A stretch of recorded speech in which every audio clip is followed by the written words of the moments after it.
Welcome to Cordkillers Reckoning. The world of entertainment is turned upside down, and we are just trying to find out how to watch what we want, where we want, whenever we want. I'm Tom Merritt. Brian, the question is still, where's the good stuff? Oh, well, the good stuff is on this silver platter. It's hot snot on a silver platter, Tom. Thank goodness it's not cold boogers on a paper plate. That was an in-joke for everybody who's here live, where we go live every Monday at 6 Either Central. for everyone here live or for Brian's childhood friend. Yeah, that's right, where I stole that line from. Salute to you, childhood friend. All right, let's get into the supply run. Supply run, supply run, supply run.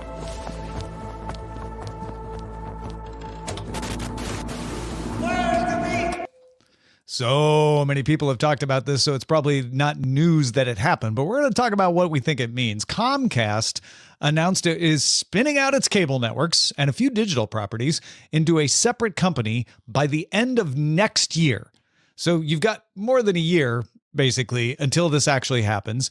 The company is being referred to in all its like SEC filings where it has to say, we intend to do this, as SpinCo. It will not be called SpinCo in the future, but we're going to call it SpinCo for the purposes of this because that's the only name we have. It will include CNBC, Golf Channel, MSNBC, Oxygen, Sci-Fi, the USA Network, Fandango, the ticket sales website, Rotten Tomatoes, the review website, Golf Now, and Sports Engine, which are two digital streaming video properties, and it will be run by people from NBC. The current NBC Universal chairman, Mark Lazarus, will become the CEO of SpinCo. NBC Universal's chief financial officer, Anand Kinney, will become the chief financial officer of SpinCo. NBC Universal will remain a part of Comcast. So Comcast keeps NBC, Peacock. It's also keeping Bravo and Telemundo, as well as the things that aren't cable networks, TV studios, so the production studios that they have, the film studio, Universal, that stays, and of course Comcast still has its broadband business, and the theme parks, the Universal Studios Hollywood and Orlando theme parks, and Tokyo. Given that some of NBC's top executives are going to SpinCo, and the Comcast CEO Brian Roberts will end up owning 30% of SpinCo, just like he owns 30% of Comcast right now, Brian, this is going to be a friendly, separate company. I think the short version of what I think is this is a way to wind down the cable networks, extract as much value out of them as possible without impacting Comcast's profitability. Yes. I guess number one, was there a universally known negative that this suddenly cures for them? I understand that not everything needs to get bloated. I understand that you want to divorce yourself from the baggage of all of the non-feel goods, separating the content from the distribution platform. A little bit like it wouldn't surprise me down the road if Amazon Prime Video totally spun out and had a new name and was totally divorced from Amazon, the logistics company. But I hadn't been feeling this itch, this need, this disgust. Like when I thought of Rotten Tomatoes, I never hesitated to click on it thinking, ooh, a Comcast company. Yeah. I don't think this has anything much to do with branding. This feels very much a financial move. They are keeping NBC. They are keeping Peacock. They are, they're keeping their intellectual property. What they're doing is creating a subsidiary where they can say, look, yes, this makes $7 billion a year right now. It won't for much longer. So let's separate it so that the Comcast P&L looks better to our investors, and that company can take some risks that we wouldn't feel comfortable taking within Comcast to try to extend the life of profitability of those cable networks, which we know are going to continue to decline. So let's shield them off. Let's put our people in charge. We're not trying to sell this off. The other thing they did is gave Lazarus the approval said it right there in one of their statements about it, that they will be interested in acquiring assets for this. So expect them to go shopping and say, oh, AMC Networks, you looking for a buyer? Warner Brothers Discovery, you want to get rid of your cable networks too so they don't impact your bottom line? We'll take them. And that way you become the company that aggregates the dying cable networks and can merge them and again extract value. It's a little bit what I see these equity companies do when they buy publications. That's exactly what I was about to say. It sounds like a private equity move, only instead of waiting for somebody to scoop up everything all at once, it's like, quick, throw all the garbage in there. Let's be the private equity company. Exactly. And in that regard, I think it does make a lot of sense. Can we do a quick primer on the move that private equity firms do? Because I've made it nearly 50 years, and I only really heard it put in plain terms to me maybe 2 months ago. Can I tell you as I understand it? Yeah. No, that'd be great. I love that. So most assets have a known value. For example, stock, you could take out a loan against stock because a stock is, valued at whatever the market says it is. You could take a loan out against your car, or a mortgage for against a house. But when you have a publicly owned company and you buy it with a private equity firm, what you have is you have the system that it runs on, the reputation of it, and then and the brand value. And because all of these are intangibles, it becomes possible to buy it and then just take out massive loans against it and spend virtually no money on the upkeep. For example, let's say 7-Eleven as a brand is you always think of, clean restrooms, clean everything, bright lights or whatever. And then you buy 7-Eleven and then you say, hey, new rules. We're not going to spend any money on replacing lights or cleaning anything. Look at that bottom line. Isn't that sweet? Everybody gives themselves fat paydays. And meanwhile, the workaday folks who work there just wonder why everything gets crappier and crappier and crappier. And suddenly 7-Eleven is synonymous with, meth heads and crack addicts. And then it's like, whoops, bankruptcy, on to the next. That would be the negative way to portray what private equity firms are allegedly do. Yeah, that I have heard that exact description, and I can think of examples that fit that exact description. Correct. I would hesitate to say not all private equity companies work that way. Some actually cut cost in order to rehabilitate.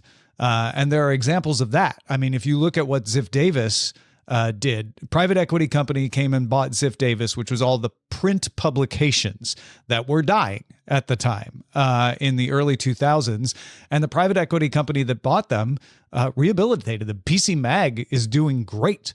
They actually are building a lot of equity and assets that are working. But again, they did it.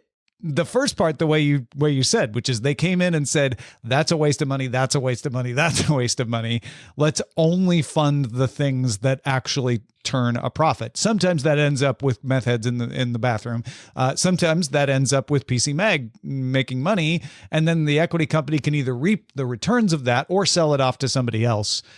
So there is a positive way out of this. I assume what Comcast is doing here, if they're acting like a private equity company, is kind of in the middle of those two. They don't want to just, cut down to nothing and have these cable networks die. They actually want to keep them as profitable as possible in a dying distribution network. But they're going to pour most of their money, their Comcast money, into Peacock, and they know that. So if they can figure out another way to keep this engine running that doesn't need to get money out of the rest of Comcast, that's what they're going to do. And I think that's what Mark Lazarus is probably assigned to do. The digital properties of this are interesting.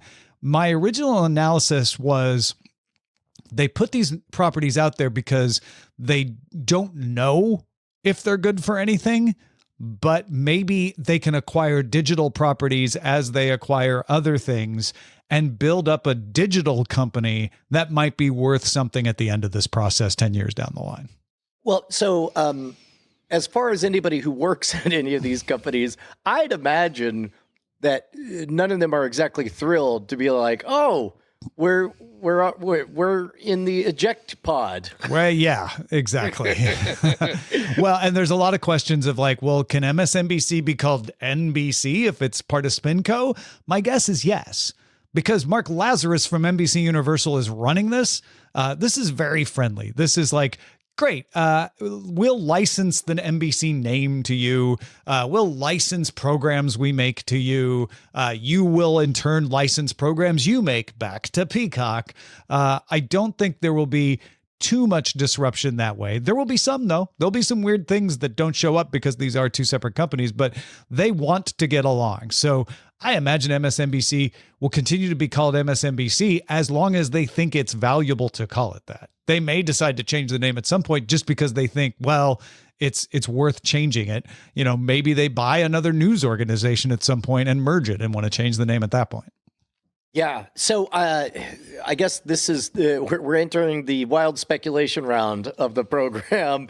I wouldn't know what to predict to see different on this. I do think it's interesting and just good housekeeping to spin out the content from the platform, but that's really all I got.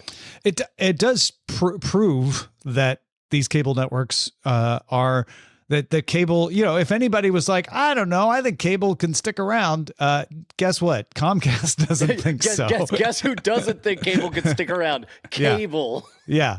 And I like to imagine like, okay, so what we're going to see is Oxygen suddenly is merged into USA Network at some point. Sci-Fi maybe, or CNBC gets merged into MSNBC at some point. CNBC has a fairly robust online presence, though, which is one of the things that makes me think, well, maybe they're trying to build a secret digital company underneath, risk-free as well. Golf Channel is actually one of the only ones on here that makes a lot of money. So it was interesting to me that they spun it out. I would have thought maybe they would keep it. But again, they must think either that it doesn't have a bright future of growth, or they're like, yeah, it's fine, and it can fund the rest of this stuff in here while it goes along. And that's the funny part is the whole reason to keep everything under one roof to begin with is that, you know, certain aspects of the company, the corporation can absorb the losses from the other. Yeah. But now they're like, take all the garbage. But even within the garbage ejector pod, there's going to be somebody who shoulders more of the burden to cover the even littler guys. And I definitely would expect them to go try to buy things. SpinCo is going to go try to buy things. They're going to buy up other cable networks and merge them into their own. We're going to see the reduction of the number of cable networks, heritage cable networks. You may not see a reduction in channels because you got all these fast channels that are also being carried on cable these days. So, you know, the Cheddars of the world and stuff are filling out the lines. But obviously Comcast is saying Peacock is our future. We're betting on Peacock. So that, you know, that is that. And they kept Bravo because Bravo makes money. Bravo is cheap. The reality shows are cheap and they turn a profit, and they want to keep feeding Peacock with that Bravo content as well, I think. Yeah. It'll be interesting. Yeah. I expect it might take about 10 years for cable to fizzle out entirely. And if SpinCo has found a way forward by that time, Comcast might just buy it back up. Right? Yeah. Okay. So I know that for all we know, this SpinCo thing was just an offhanded, like somebody like, you can't file without a name for a company or whatever. Yeah, exactly. The SEC requires like, what's the name of the thing that you're doing? Right. Right. But then the fact that they're like, we're calling it SpinCo, it won't be called SpinCo ... looks directly to camera. I mean, unless you guys like SpinCo, in which case that's totally the name. And to be fair, I didn't see much from Comcast saying it won't be called SpinCo. It was everybody writing about it said, yeah, and they told me it won't be called SpinCo. They're going to come up with another name. I really do think that this is just them. They've probably got 2 or 3 names and they can't decide which one is the one they want to go with. You know, they're still putting it through focus groups or something is my guess. And they don't have to. They're not spinning this out till the end of next year. So they can wait to reveal that, I guess. Yeah. We can't wait to reveal that you are a patron. Are you? You are not a patron. Oh, that's you can. right. They can fix it. They can fix it so easy. I'm sorry. You're going to have to go right now to patreon.com/Cordkillers. You're going to have to become one of our beautiful, beautiful patrons that keep us loud, live, and independent. But don't worry. You're going to receive early access to the full experience. You're going to get exclusive access to our After Talk segment. Most of all, you will be on our Christmas good cheer list. That's right. Nobody gets good cheer unless you're on the Cordkillers proprietary Christmas cheer list. And that's only available to our patrons. Yep, one more benefit to heading on over to patreon.com/Cordkillers. Brian, there are 3 things I love about the holidays. 3 things. Only 3 things. Go on. One is gingerbread. Yep. One is peppermint. Yep. And one is our patrons. I thought you were going to say the search party. There are 4 things I like about the holidays. You know, it's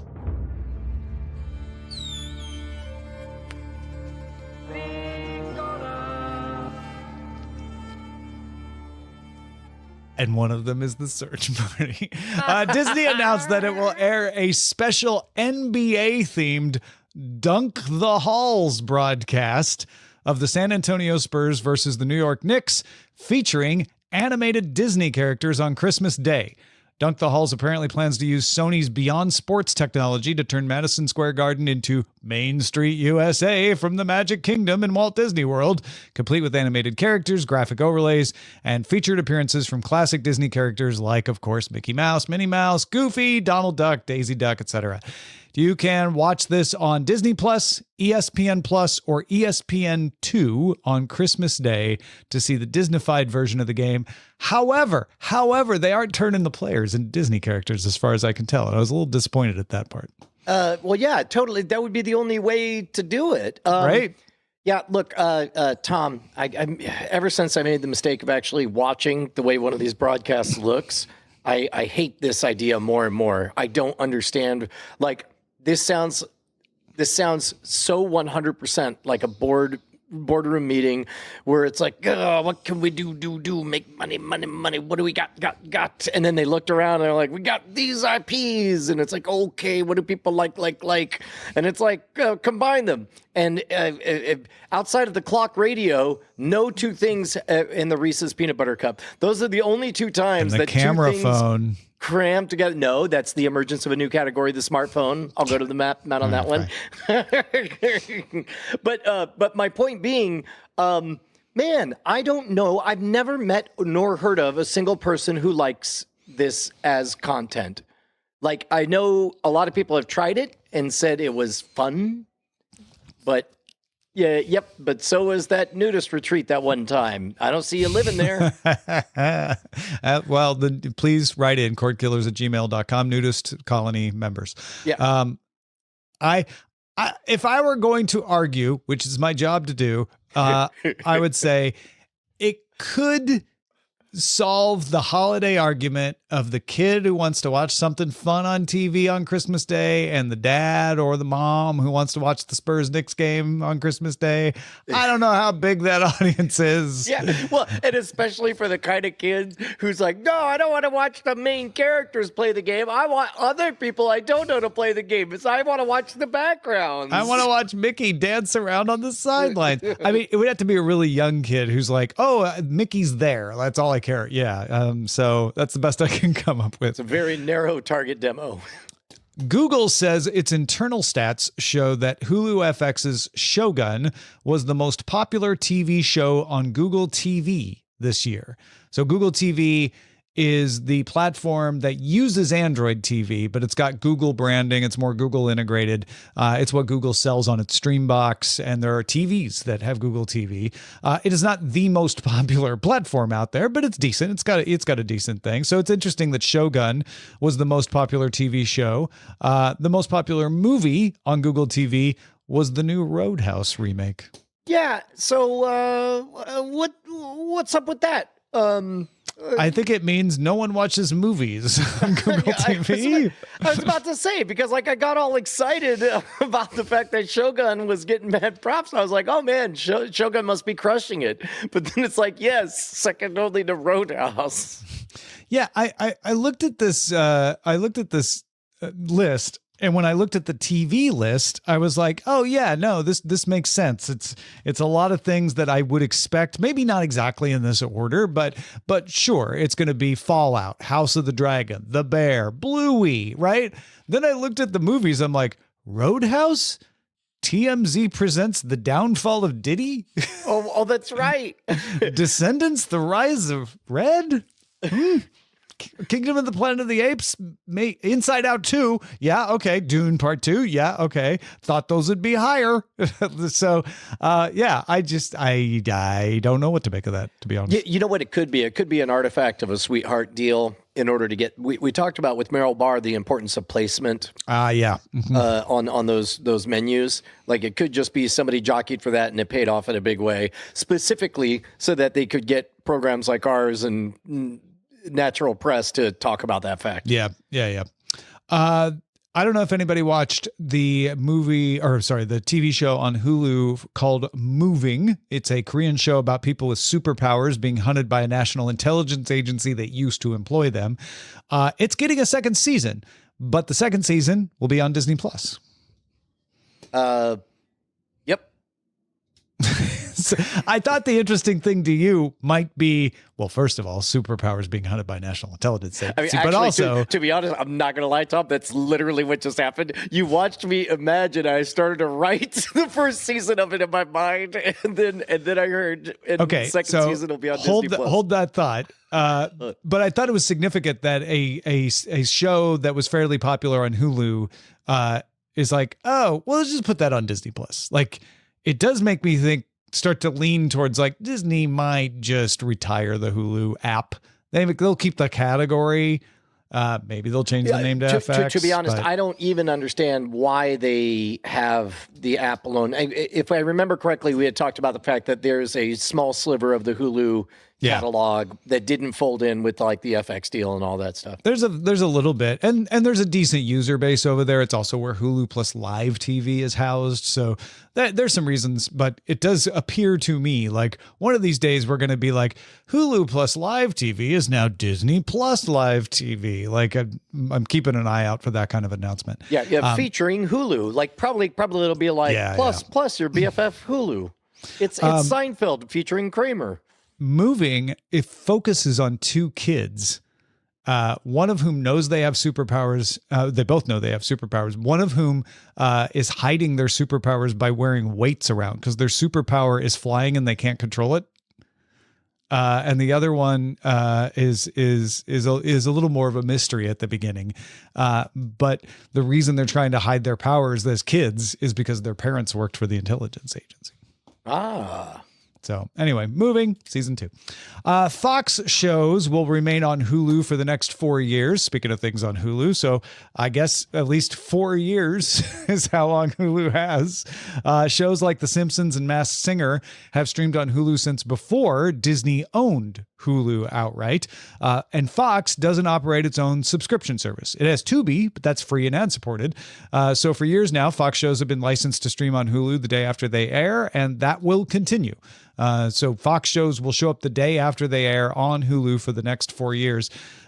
It used to be that ABC and NBC also had their shows show up and the next day they air. ABC still does because it's owned by Disney. NBC does not. CBS was never really part of that much. Yeah, it's so funny because just now when you said, Fox doesn't have their own app or platform, but it's like I wonder how much. I wonder how pleased they are with the current arrangement. I guess pretty pleased, but it does put them in an awkward position with a lot, like, because before the merger with Disney, they could have done a FX app, and they would have had a very large, robust ecosystem between all of the Fox programming, the Fox 20th movies, and FX. But yeah, the licensing's all over the map. I realize it gets confusing to folks who don't follow this closely too, right? Because you're like, wait, didn't Disney buy Fox? Right. And it did, but it did not buy Fox's news organization. It did not buy Fox's local TV channels, and it did not buy Fox Sports, FS1 and FS2. So those stayed with a company that is now called Fox, which makes it confusing because Disney bought all of the rest of Fox, the movie studio and the cable channels and all of that.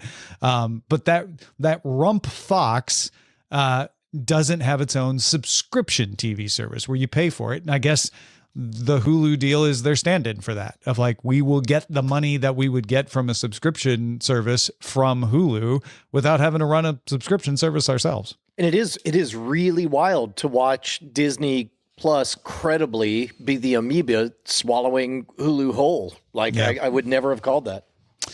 Yellow Jackets season 3 will come to Paramount Plus with Showtime on February 16th. It's a Showtime show, so you have to have the Paramount Plus with Showtime, not just Paramount Plus. I was really into Yellow Jackets season 1. I meant to watch season 2 and never did, and now I'm behind. Yeah, I still confuse it with Yellowstone. Yeah, very different shows. They both take place in the country, though. Yeah. And Apple has hired an executive to license its original productions to other companies. Yes. This is a big move. Apple, up until now, if they made it, it was on Apple TV Plus, and that's the only place you can get it.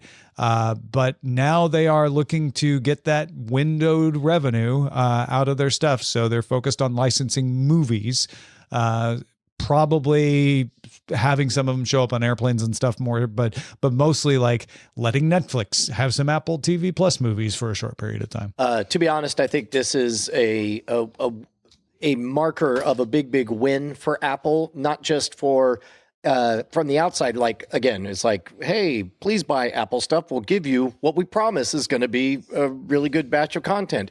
Meanwhile, you get sweet paydays for all these artists, but they're all kept animals. They don't get, as artists want, their big premiere at the Man's Chinese Theater, or whatever it's called now. TCL. The TCL theater. But TCL Chinese Theater, yeah. But now, just standing on its own artistic merit, the fact that Apple, who is very, very deliberate and strict on what they want things to be, they want simplicity and clarity. Now they're willing to let that Apple content outside of their own walled garden is a huge testament to how well it's being received. And whatever gets stuff like, Severance out to the masses, great. That sounds like they're going to focus on the movies, not the TV shows, but we'll see. Apple doesn't need this money. So, it's easy to jump to the conclusion of like, oh, Apple TV Plus not doing well. I guess they need to milk money. Apple doesn't care. Apple's got piles and piles of cash. They are doing this for another reason. And that other reason probably has to do with wanting to attract talent, like you're saying. Like, Brad Pitt will do another movie with Apple if he can have residuals that come from more deals than just showing up on Apple TV Plus. And this also might be a way, like, for example, let's say there's some movie that, has appropriate buzz behind the scenes. Apple, I don't know. There could be something that could be on a track for like Academy consideration or something that somehow makes sense to continue to start the precedent of letting the content be outside of the walled garden. At least temporarily. I mean, I think it stays in the walled garden, but takes little sojourns, little vacations. A little outside time. Yeah. It has to go outside, as they say. All right, let's get to the buried treasure. Most people want to know why they suddenly got rich. Buried treasure.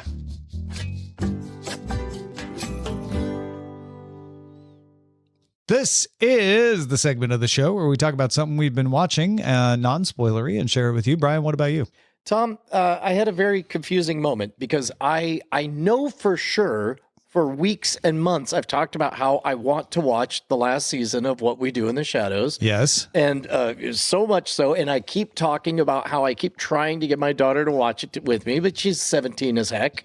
And so finally I had this plan, and what I did was I very loudly turned on and hit play, hoping that the dulcet voice of Matt Berry would hypnotize her like the smell of a pie cooking to Fred Flintstone, causing her to float into the room. I am watching the show now. Exactly, right? It didn't work, but something very weird happened.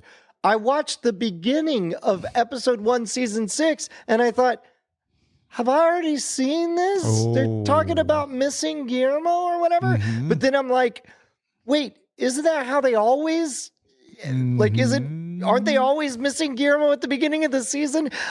Tom, I legitimately can't tell you whether or not I'd already seen it or not. I'm pretty sure I hadn't. I'm pretty sure that the beginning was just like so familiar that I'm like, I don't even know. And also Josie wasn't there, so I ended up not watching it. Was it good? Yeah.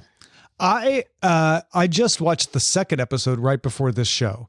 And part of the reason I'm not watching as many shows right now is a lot of my time is taken up with raising a 7-month-old dog that had a broken toe for 2 months and is just now getting back into regular life. So it's not because I didn't want to. That said, I can tell you everything that happened in episode 2 because I just watched it. I have no recollection of what happened in episode 1. Okay. Beyond what they alluded to in the episode that I just watched. And I don't know if that's just because my brain is overloaded or if it just wasn't that memorable of an episode. Tell me anything that has happened in the episode that you just watched that if I had seen it, I would definitely remember. Okay. Matt Berry's character. Well, I'm trying to be non-spoilery. Okay. Matt Berry's character making trying to create a Frankenstein. Yeah, I thought he kind of did that but that was with Colin. He made Colin his. Okay, you mean an actual Frankenstein? Yeah, he's like assembling body parts. Okay, all right. Then I haven't seen it. Good. Okay. All right. Good. Also in episode 2, Guillermo gets a job in venture capital. Okay. All right. Definitely haven't seen it. Okay. Yeah. Hey man, I'm all in. I'm going to watch all of them. I really enjoyed the episode I just watched. I sort of remember enjoying the episode 1 that I watched. You know what, Tom, no matter what my experiences, what our experiences, and maybe we should both just binge it so we could talk about it next week. Yeah. But it sounds like it was time for this series to wrap it up. I'll be honest. The Colin Robinson, what is Matt Berry's? I keep wanting to say Laszlo, and that's Laszlo. No. It's Laszlo and oh my God, Nadia. Yeah, Laszlo and Nadia, and then the other one is Nandor. Okay, Nandor. So Laszlo and Colin Robertson's storyline is okay. It's good, but Nadia, Guillermo, and Nandor's storyline, where they are in an office building in downtown, the financial district. Excellent. Okay. So all good. right. So all good. right. Yeah. What are you watching Lower Decks too? Because what I found out about Lower Decks is it is so good I can play with the puppy and watch it.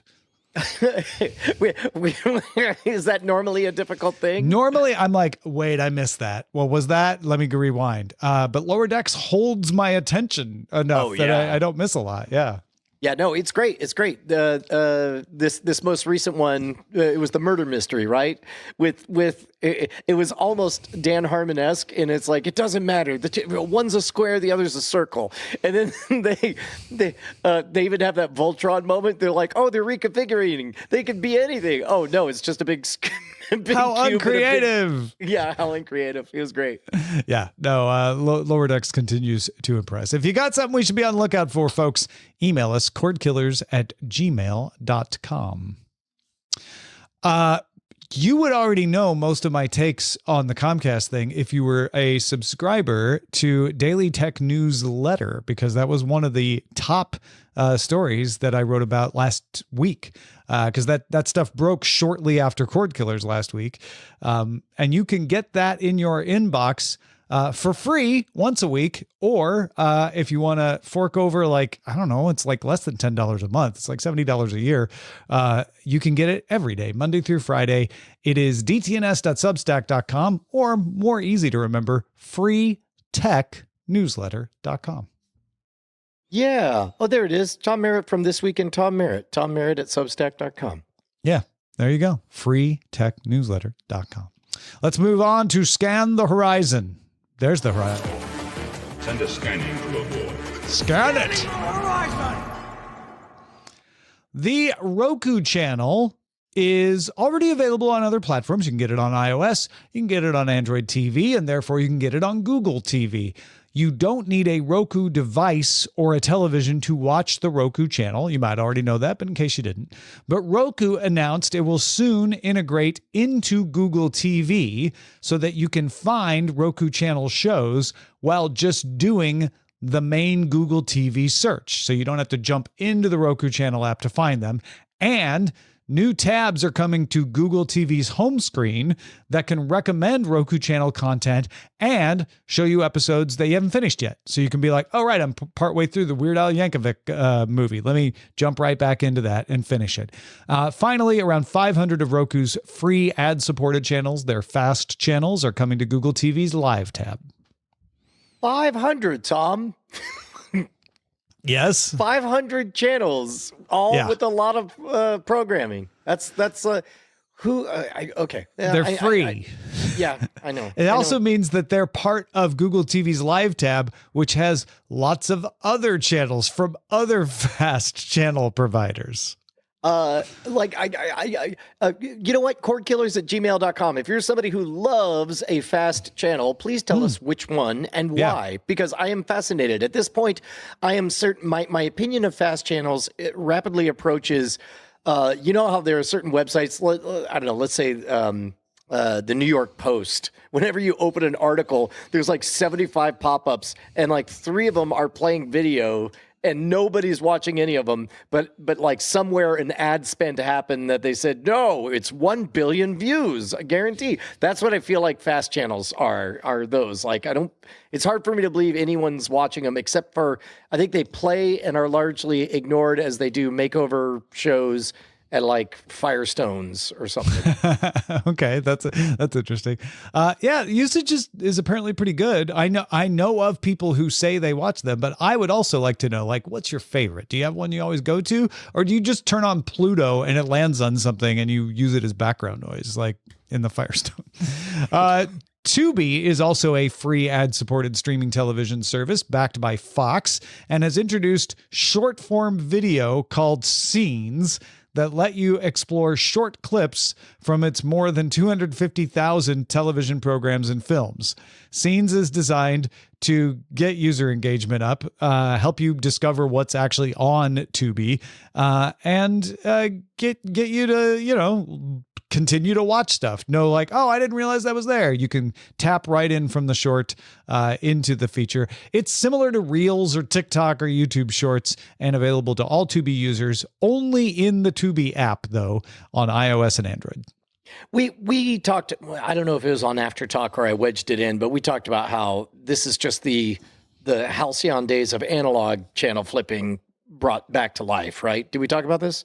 Yeah, a little bit. It's weird though, because you can't share these clips, which you think they would want you to do, but they probably don't have the rights to do that. Right. And you have to know it's in there and want to look at short clips of things. It feels like something that they want to work, but I'm not sure users want. I agree. Or let me possibly a little bit of top spin on that sentiment. Users will not go all the way into that ecosystem just to make sure it's licensed content that they're skipping past. Like if what you're seeking is the joy of skipping past something, because it is an awesome experience to just feel like a god. You're like, no, I'm bored now. Next. And but you could do that so much better on TikTok. Why would you do it in Tubi? Well, because then you'll never encounter Gilligan's Island, except for you totally will. Except if the TikTok algorithm's doing its job, you will. You remember we talked a lot about DirecTV acquiring Dish and how smart that was? Yes. Yes. It's not happening. Womp womp. The bondholders of Dish's debt rejected DirecTV's offer to acquire.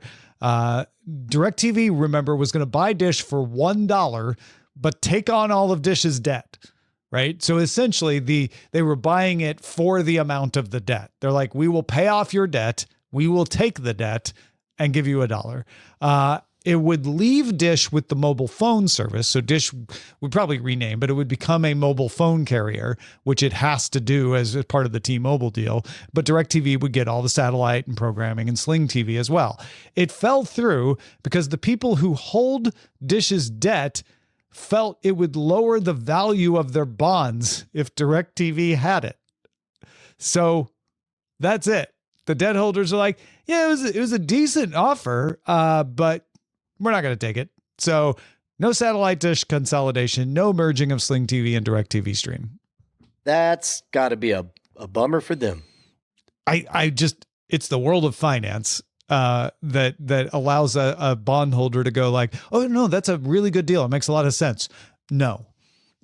Yep. Well, it's similar to it would pay off the debt too fast, and I wouldn't make as much money. So no. Well, and it's a bit like the what was it, Coyote v. Roadrunner movie that had to be written off, and the only way to write it off is like it's a completely done movie that just will never see the light of day. Yeah, it's weird. Speaking of Sling, that service is raising its prices, probably so it can pay off this debt, by $6 a month starting in December because of rising costs. That means the base orange and blue plans go from $40 to $46 a month. And if you want to buy both, there is still a discount that goes from $55 a month to $61 a month. Still probably the cheapest streaming TV plan out there. Yeah, although it's so fascinating because, man, Sling came in, what was it, $20, $25 or something ridiculously low? Yeah, at first, it was super cheap. I think it was like $20 because I remember saying you can get ESPN for $20, just get Sling TV.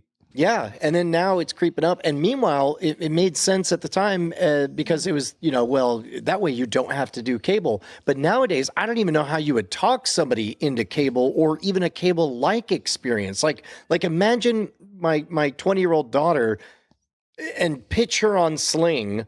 I don't think there's anything you could say that would cause her to have any interest. It's fascinating. Yeah, because all of the programs they want to watch are available elsewhere. And yes, you have to buy multiple services, but it's not going to be that much cheaper to get them on Sling, and it's way easier to find stuff on other apps. Yeah. Because you don't have to set a DVR or deal with commercials, yeah. Plex is previewing a redesign on mobile that will eventually roll out to its connected TVs early next year. It's mostly streamlining the navigation, getting rid of the hamburger menus, and just making it easier to navigate, especially one-handed when you're on mobile. You're holding it with one hand. Yeah. You almost took a drink instead of commenting on the new Plex interface. Well, I thought I could sneak it in before you wrapped up, but then you were finished, and I also realized that I didn't have anything for this one. Plex users, Cordkillers at I love the fact that you just engaged in theater of the mind for all the audio listeners to make sure that they knew that Brian had nothing. Well, I figured that they'd be like, oh, that's why. Okay, yeah, no, that makes sense now. One of the things that made the streaming of Tyson Paul on Netflix a challenge was a globally distributed audience. We speculated on that. Andy, who wrote in about it, kind of told us that was part of the problem too. You don't have most of your users coming from one region with something like this. Plum Research shows that the United States was the top source of traffic, but Brazil, the UK, Germany, and Australia were the next biggest sources of traffic for Tyson Paul. 29 million viewers came from the US, 7 million from Brazil, and 5 million from Australia. UK and Germany were between 5 and 7. Yeah, to be honest, we got such a good email on this that I don't even want to. I want to get to the email. Oh, the one from Andy. Yeah. Yeah. Well, then let's go right into the chatter then, shall we? Hey, Brian, one quick thing. Did you know Holiday just got put on easy mode, holiday shopping? Only if you go over to Yes More and Company. Uh-huh. Yeah. Yep, you got to go to YESMOREANDCO, yesmoreandco.com, and all you have to do is give your phone number, and then you get these awesome, one and done. Hey, here's something red. You want it? You have to type 3 whole letters, YES, and I guess hit send. Once a day. And not usually once a day, but just because it's the holidays and you need more gifts, it's a little story, like here's some gold-plated whiskey stones. Do you want them? I got that one today. I was going to ask you if you got that one. And I got all excited. You either read it and be like, oh, that's cool, or you say yes, and then you get them. That's all you got to do, though. Boom, you're done. Holiday shopping. No, super respectful of your time, incredibly well curated. Shouts out to all the fine folks over at Yes More and Company. Thank you for bringing so much happy delight and most of all ease to the holidays. You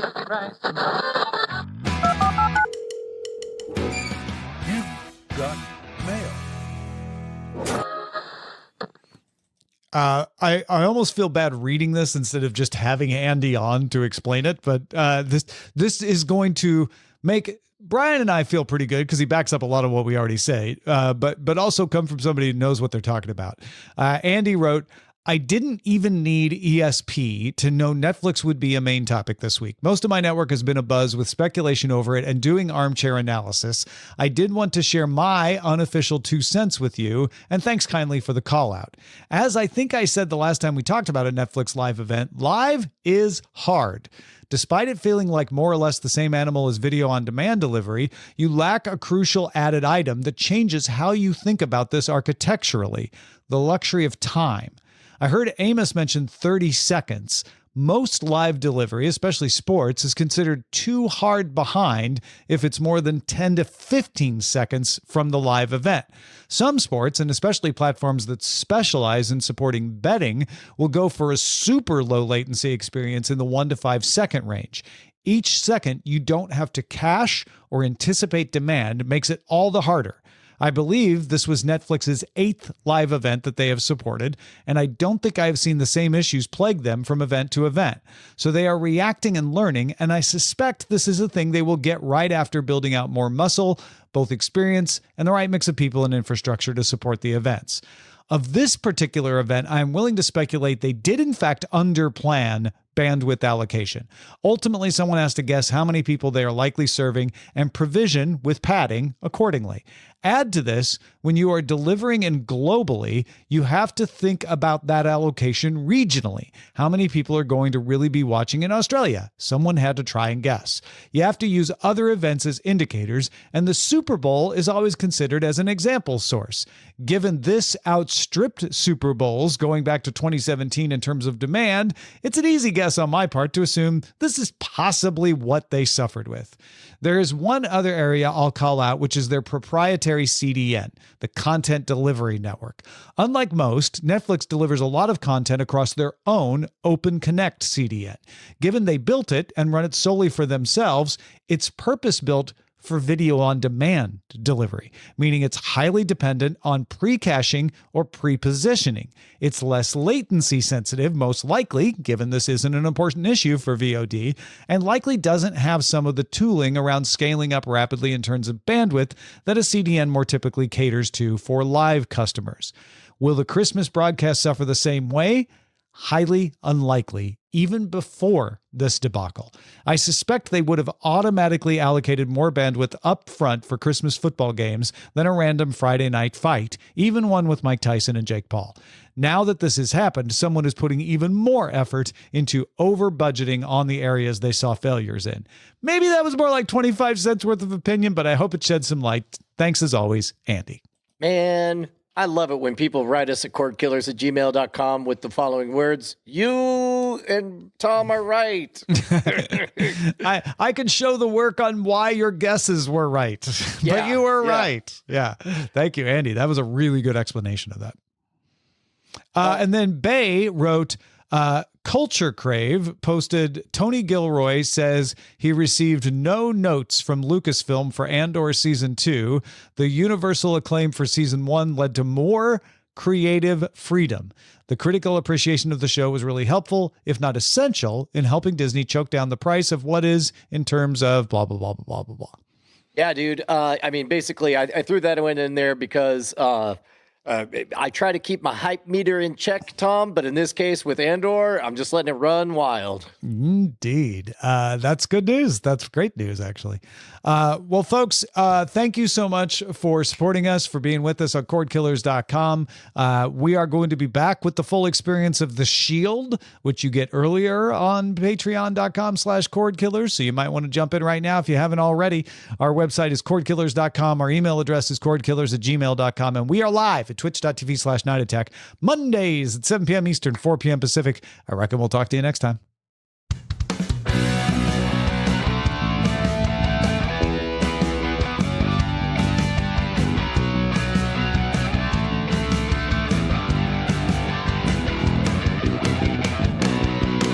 Diamond Club hopes you have enjoyed this program.